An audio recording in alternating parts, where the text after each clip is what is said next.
Dennis de Guzman, may baril ka? Opo. License? Mayor po. See that? Nagdadala ka na, ulihin kita ngayon, nagdadala ka na baril ni Mayor, dala mo. Dala po, hindi. Di, pag nag-duty ka, baril ni Mayor, hawak-hawak mo. That's illegal. That's illegal. Hindi ka pwede magdala ng baril ni Mayor. Kahit na lisensyado yun sa pangalan ni Mayor. Hindi lisensyado sa'yo. Pero po, Your Honor, ala pong nagja-jogging na sinasabi. Hindi nga sa jogging. Wala na tayo sa jogging dito. Dito tayo sa pagdadala mo ng armas. Ano ko lang, Mr. Chair, si Mayor. Mayor John, bakit ang dami niyong bodyguard at long firearms pandala ng mga bodyguard ninyo? Anong reason? Meron ba kayong death threat? Meron po noon, sir. Saan galing? At yan po ba na-process na yung death threat? Kung saan ang galing yan? Lumapit na ho kayo sa PNP. Ito ba recorded, nakablatter sa PNP? Yung meron kang death threat? Kailan niyo po bilnater yan? At prinoseso ba ng PNP yan para kayo po'y mapayagan na magkaroon ng napakaraming bodyguard at mga long firearms? Meron po yung threat assessment po. Sino pong gumawa ng threat assessment? Sila Epe po. Ito? Si Major Mukay? So Major Mukay, anong klaseng threat assessment ang ginawa mo para payagan mo magkaroon ng sandamakbak na bodyguard itong si Mayor up to the fact na pati ba naman long firearms, pinapayagan siya magdala? Anong naging resulta ng threat assessment ninyo? Pinapasa po kami ng threat assessment, sir. Doon sa after na nung nangyari yung sir, nung Alameda case, sir. Kaya pinasa namin, sir, based on doon sa Alameda case, sir.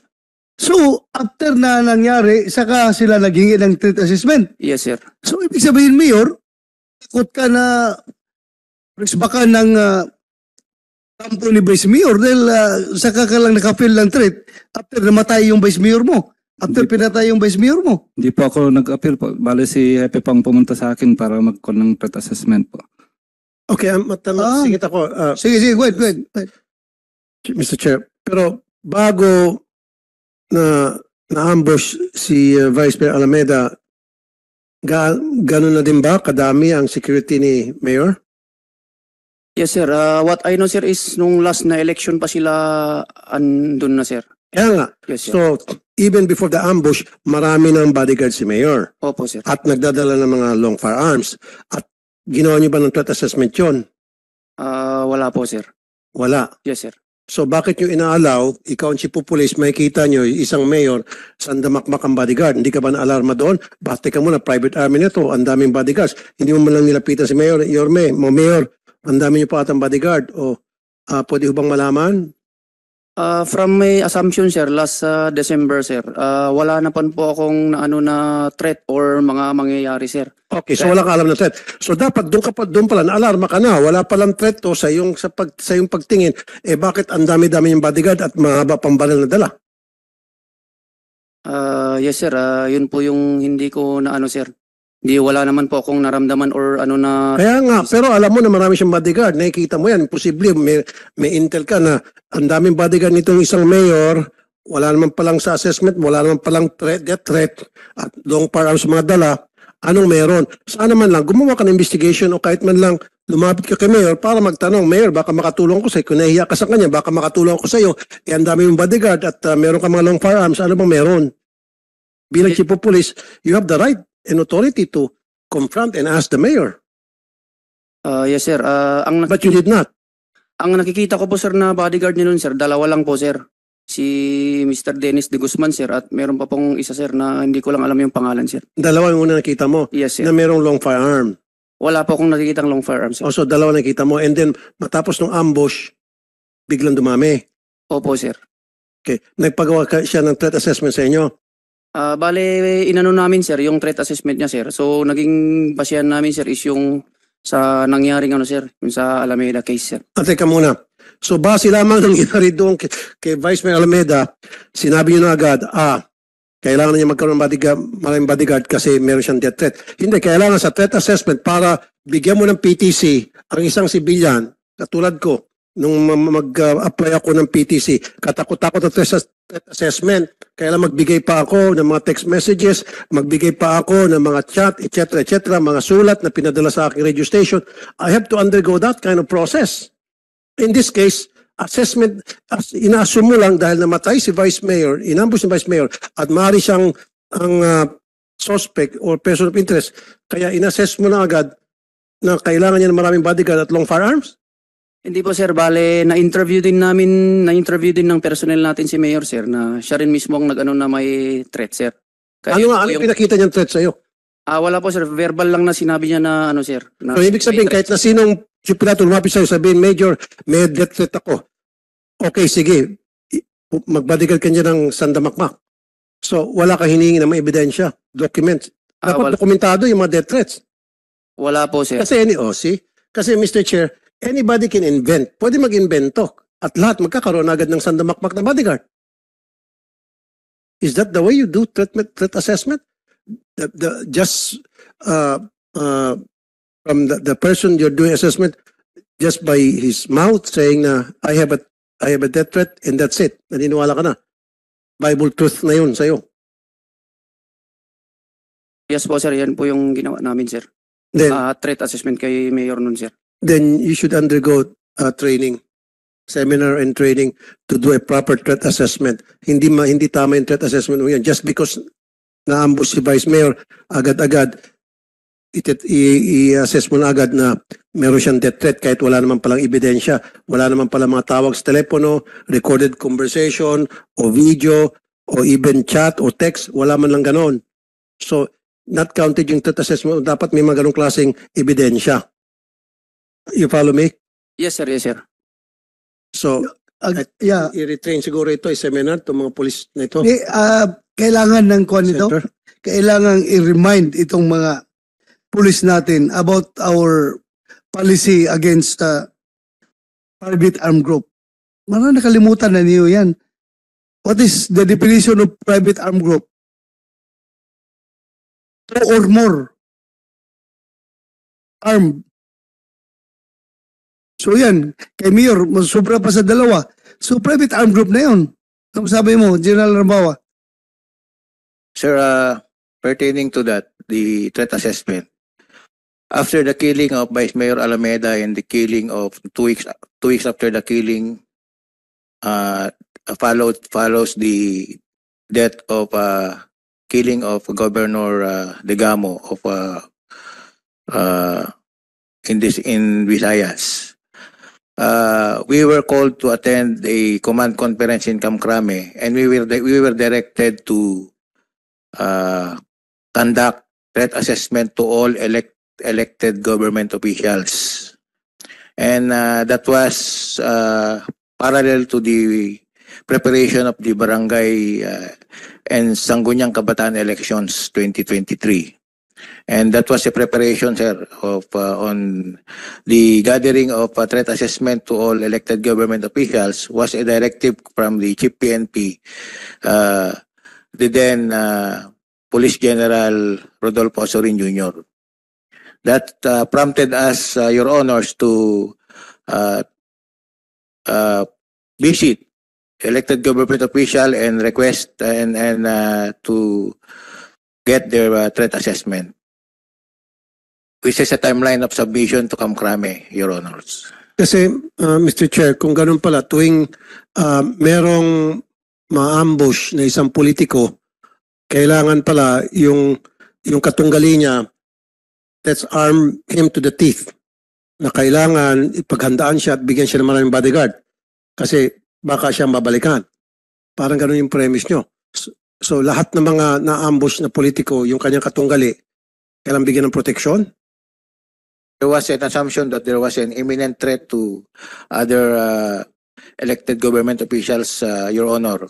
Other government officials. Yes, sir. Pero in this case, particularly lang si Mayor lang ang nagdagdag ng bodyguard. Yung mga ibang politiko doon sa lugar, hindi naman nagdagdag. Probably, sir, it was his decision, his determination that he should add security to his... Kaya nga, when he added security, that was because pumunta siya rito kay Major Mukay at si Major Mukay nagbigay ng threat assessment na yes, meron ka talaga mga death threat, may dahilan ka para magkaroon ng maraming bodyguard. Yun sinasabi kanina, that shouldn't be the case. Kailangan, kahit na meron nangyaring ambush sa isang politiko sa isang lugar, yung threat assessment dapat gawin tama. Dapat may mga dokumento that will magpapakitang evidence na talagang merong panta sa buhay nitong politiko na nangailangan ng maraming bodyguards. Sir, but the circumstances necessitating a greater number of security personnel is not the mayor is not entitled to it.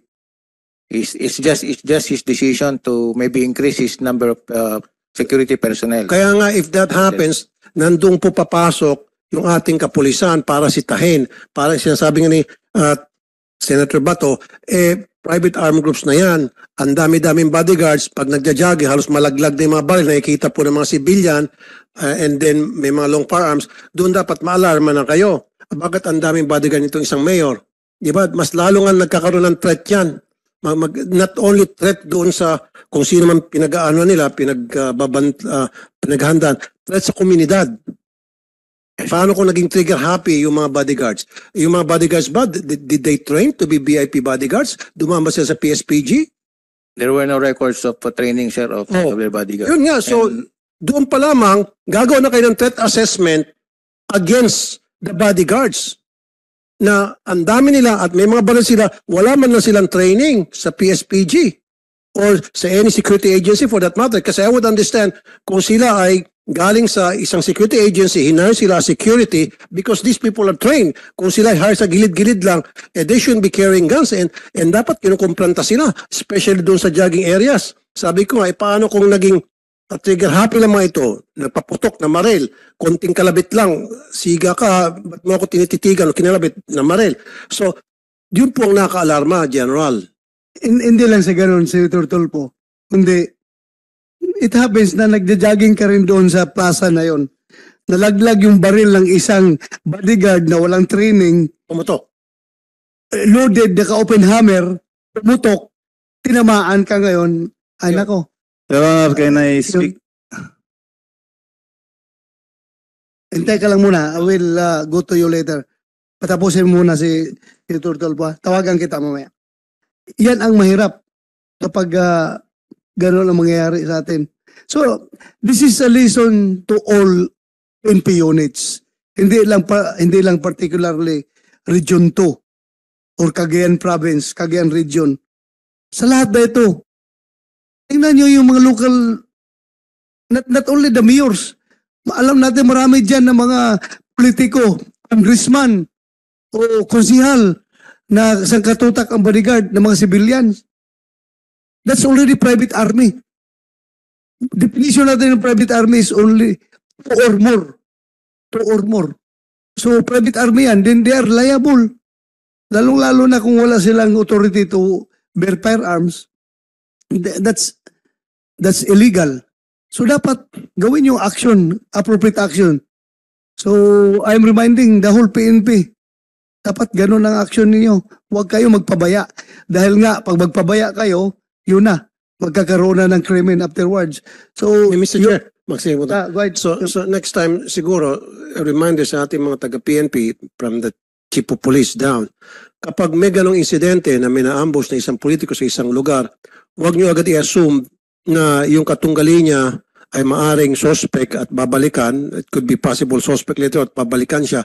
Kaya papabayaan lang natin na magkaroon siya ng maraming bodyguard. In this case, you, Mr. Mukay, nung nagpagawa siya ng threat assessment sa iyo, sabi mo, oo, meron nga ikaw possibility na baka may mangyari sa iyo. Yun yung lumitaw sa threat assessment mo, di ba? Na meron talagang threat. Tama? Yes, sir. We conducted interview to our mayor, sir. Kaya nga po, so lumitaw sa inyong threat Yes, sir. assessment na indeed meron siyang threat sa buhay niya. So imbis na pag-allow mo, bigyan siya ng mga civilian bodyguard, sana dumaan siya sa proseso, pumunta siya sa PSPG na nag-request ng bodyguards. Kasi kung nangyari yun, at least yung mga bodyguards, dagdag bodyguards niya, is sanctioned by the PNP. Diba? Nasa batas natin. Mas lalo pa siya maprotekta na maayos kasi mga legit na mga miyembro ng PNP ang magagwardya sa kanya kung talagang lumitaw na meron siyang threat assessment. You should have recommended to him na, Mayor, Sir, yes, meron kang threat assessment. Then I would request as Chief of Police sa mas mataas sa akin, sa region o sa krame, na mag-provide ng additional 2 more policemen. Di ba? Ganun dapat. Hindi yung bahala ka na mayor, kumuha ka dyan ng isang batalyon na civilian bodyguards. No problem kasi pumasa ka na sa threat assessment ko. Di ba? I did not recommend, sir, na kukuha po ng bodyguard si... I know you did not recommend. Parang ganun na po yung nangyari. Kasi pinabayaan mo lang na magkaroon siya ng maraming bodyguard. Which is the chief of police. Sa lugar na yun, meron kang karapatan na harangan yun. Mayor, wag. Hindi pwede yan. Napakarami mong bodyguard. Private army na yan, Mayor. Kung gusto mo talaga, pwede akong makatulong sa'yo. Mag-request tayo sa Kamkrami. Madagdagan ka ng police bodyguards na galing sa PSPG. Tama? Yun dapat. At hindi mo lang yan karapatan. You are duty bound. You are duty bound to lasitahin si Mayor kapag ganun. Yes, sir. Duty bound ka. That is your duty. So, Senator Tolbo, you're raising your hand? Yeah. Sir, pabubulahanan ko lang po yung pagja-jogging sa parke. Wala pong nagja-jogging na bodyguard na sir. Walang nagja-jogging. Wala po. So, wala daw. Well, Mr. Alameda, Sir, hindi na po issue yung jogging dyan, sir. Ang issue po dyan, sir, yung mga nagdadala kayo ng mga baril na unlicensed. Alam, hindi na naman po so, sabihin nun. tanongin kita, Dennis de Guzman, may baril ka? Opo. License? Eh, Mayor po. See that? Nagdadala ka na, ulingin kita ngayon, nagdadala ka na baril ni Mayor, dala mo. Wala po, hindi po. Di, pag nag-duty ka, baril ni Mayor, hawak-hawak mo. That's illegal. That's illegal. Hindi ka pwede magdala ng baril ni Mayor. Kahit na lisensyado yun sa pangalan ni Mayor. Hindi lisensyado sa'yo. Pero po, Your Honor, ala pong nagja-jogging na Hindi nga sa jogging. Wala na tayo sa jogging dito. Dito tayo sa pagdadala mo ng armas. Hipe, take note. Yes, sir. Ito mga bodyguard na ito, pag may dadalang armas, aristuhin mo, ha? Yes, sir. Ha? Yes, Hindi sir. po pwede yung porque bodyguard ng mayor, tahasang magbabayulit nila ng batas. Chairman, That's not acceptable. Mr. Chair, pwede makasingit. Go Okay. Mismo lang galing sa bibig niya na yung baril niya, baril ni Mayor, Hepe. So, hindi mo man lang chinek yung dagdag bodyguard niya na tinanong mo man lang sana si Mayor, Mayor, yung mga bodyguard mo, may mga lisensya ba yung mga baril nila? Hindi mo tinanong si Mayor? Na hindi ka na alarma na nagdagdag bodyguard si Mayor, mga civilian at long paranos pa, hindi mo man lang tinanong sa kanya na Mayor, yung mga bodyguard natin dyan, mga bodyguard mo dyan na nadagdagan ka ng kung ilang piraso yan, sila ba ay may mga permit to carry o meron ba silang permit to carry outside? Kahit man lang PTC, kahit man lang halimbawa na lang, okay, yung PTC, did you ask the Mayor? Yes, Your Honor. Actually, Your Honor, na-recommend din natin kaya nga nagkaroon ng LTOP caravan dun sa Apari, sir. Kaya nag-apply ata sila, sir. Lahat ng bodyguard ni Mayor, sir. Pero ang ibig sabihin, nung umpisa pa lamang na nakita mo ng mga bodyguard niya, civilian, at may mga dalang baril, hindi mo man lang sinita. Duty bound ka, sabi nga ni Senator Bato, and mind you, dating PNP chief siya. O duty bound ka na para sitahin sila. Na, teka muna, mga Brad, yung mga baril na bitbit nyo, may mga lisensya ba yan? Ginawa mo ba yon? Kasi kung ginawa mo yon, na-arresto na sana mga to. Kung gagawin mo ng tamang trabaho mo. Kasi sabi niya, wala raw lisensya, yung baril hawak niya kasi baril doon ni Mayor. Doon pa lamang, hinuli mo na sana siya. Pero I know, hindi niya kayang huliin kasi, again, he's beholden to the Mayor. We understand. But then again, aminin mo na lang na napabayaan mo yung ganon, pero this time around, never na mangyari yan. Okay? Yes, Your Honor. Ha? Yes, sir. Alam ko yung shortcomings mo. Aminin mo lang na napabayaan mo si Mayor na maghawak ng bodyguard na marami. Pero ngayon, dapat hindi na po pwede yan. Not in my time, sabihan mo si Mayor. Mayor, kahit ikaw ang Mayor dito, ako ang hipi ng pulis dito, ako magpapatupad ng batas, you cannot do that. Pero Mr. Chair, Ha? again, kailangan mabago natin yung batas. Yun nga. Mabago ang batas. Naalisin na sa kapangyarihan ng mga mayor, ng mga politiko, yung ating PNP. Dapat national na ang mag-assign ng chief of police, PD, RD, sa mga iba't ibang lugar ng Pilipinas. Hindi na po yung mga politiko. Yun nga, yung Senator, nag-file kaya, nagka-file ako ng amendment yan. Mag-file ka rin para marami tayo mag-file. Yes, Mr. Thank you, Senator Tulfo.